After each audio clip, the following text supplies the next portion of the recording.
Hello pilots! Under my ground effect video, bmouch1018 commented that I should test the concrete jungle mission by Hyperskies SM. That's what I did today. After I managed to complete the mission, I thought it would be worth a video. This is because the mission requires a pilot to perform precise maneuvers in sometimes confined spaces. I like that very much. Munition trucks and fuel tanker have to be destroyed. These are distributed in Port Maris and must be attacked at low altitude, as the city is secured by infrared-guided and radar-guided anti-air stations. You only have the good 30mm onboard cannon and flares. However, just completing the mission was not enough of a challenge for me. The city offers a lot of cover, and so I set myself the rule not to use flares. After 30 or 50 attempts, I finally made it. At this point, I could almost give the buildings names, so I had about a route in mind that I wanted to fly. However, the mission is not always exactly the same, but in the run, which I will now show, everything worked out in the end. I would like to thank Hyperskies SM for creating and providing the mission. The link is in the video description. And my thanks also goes to bmouch1018 for drawing my attention to the mission. But now off to the cockpit. Absolutely not to be underestimated in the mission is the explosion radius of the munition trucks. It is true that from 500 meters you can take little to no damage, but you are only on the safe side from 600 to 700 meters. Therefore, it was only necessary to attack munition trucks at an appropriate distance. The second truck usually drives towards you across the road, but this time he drove against the building the whole time, which is why I had to fly a loop. The incoming missiles lose their target lock-on because their line of sight is blocked by buildings. In the case of IR missiles, the line of sight of the missile to me applies, and in the case of radar-guided missiles, the line of sight of the bolt strike to me.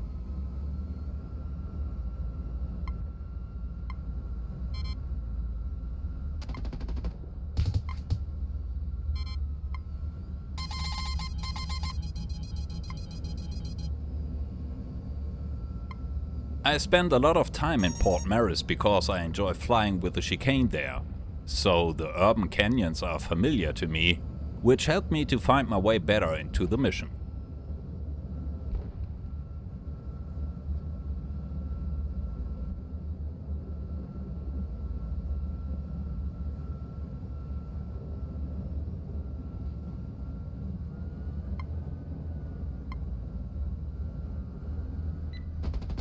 I was able to fire at the fuel tanker, the MRAP and the other fuel tanker from a relatively large height. But then it's time to take cover again and fly to the next destination.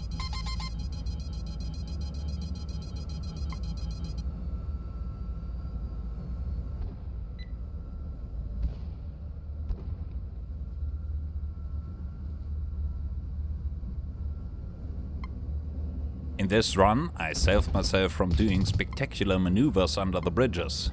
It was more important to me to do a clean run. The round building turned out to be the optimal position to fire at the munition truck. Positions close to the ground are usually too close to the truck, so I would have been damaged. With all the evasive maneuvers, I wanted to keep the RPM out of the red, but unfortunately I didn't quite make it through the video. I think that reflects the stress factor I felt well. If you destroy the storage tank too early during the mission, you will then have to deal with 2 revokers. Pretty unpleasant. I advise against it.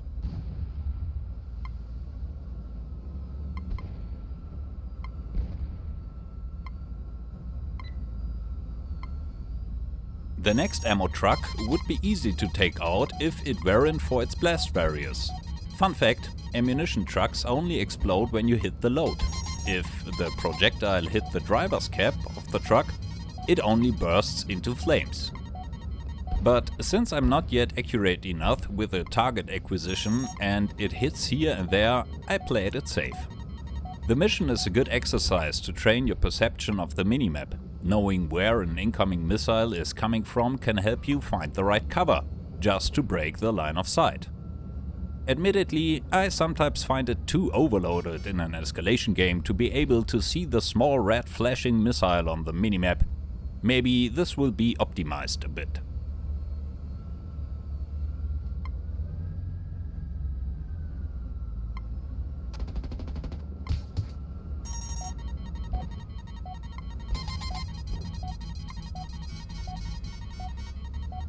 What also doesn't really work yet is the aiming behavior of the chicane's cannon. I don't mean that it hits unusually rarely, so I expect more precision. I mean that the cannon always points exactly at the enemy, even if he is not in the field of vision. So you practically have a wall hack. You can see where the target is approximately.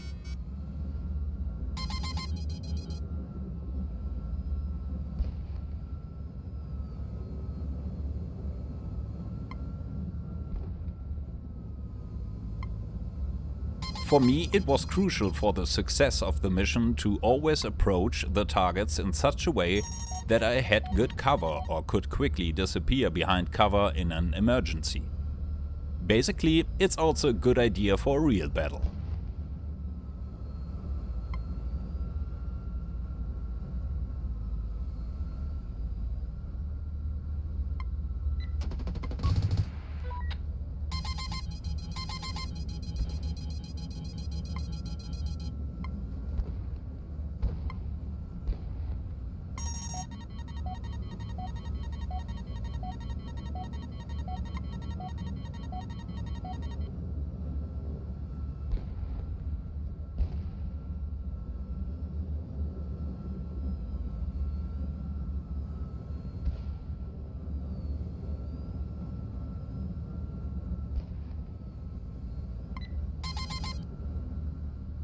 The final of the mission is the destruction of the storage tank. Then you should leave the combat area via waypoints.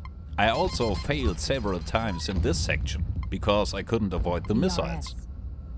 Instead of flying back through the city and using the buildings as cover, I flew ignorantly to the waypoint. I wanted to do that differently this time.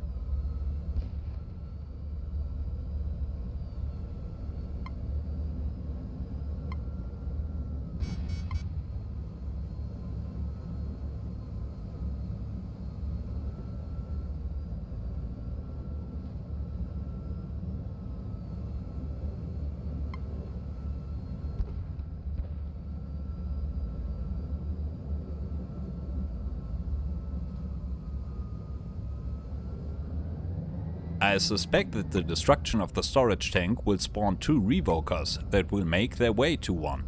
They seem to be equipped with scythes and send them on your neck. Before that happens, I definitely wanted to be on my way out of the city at full throttle.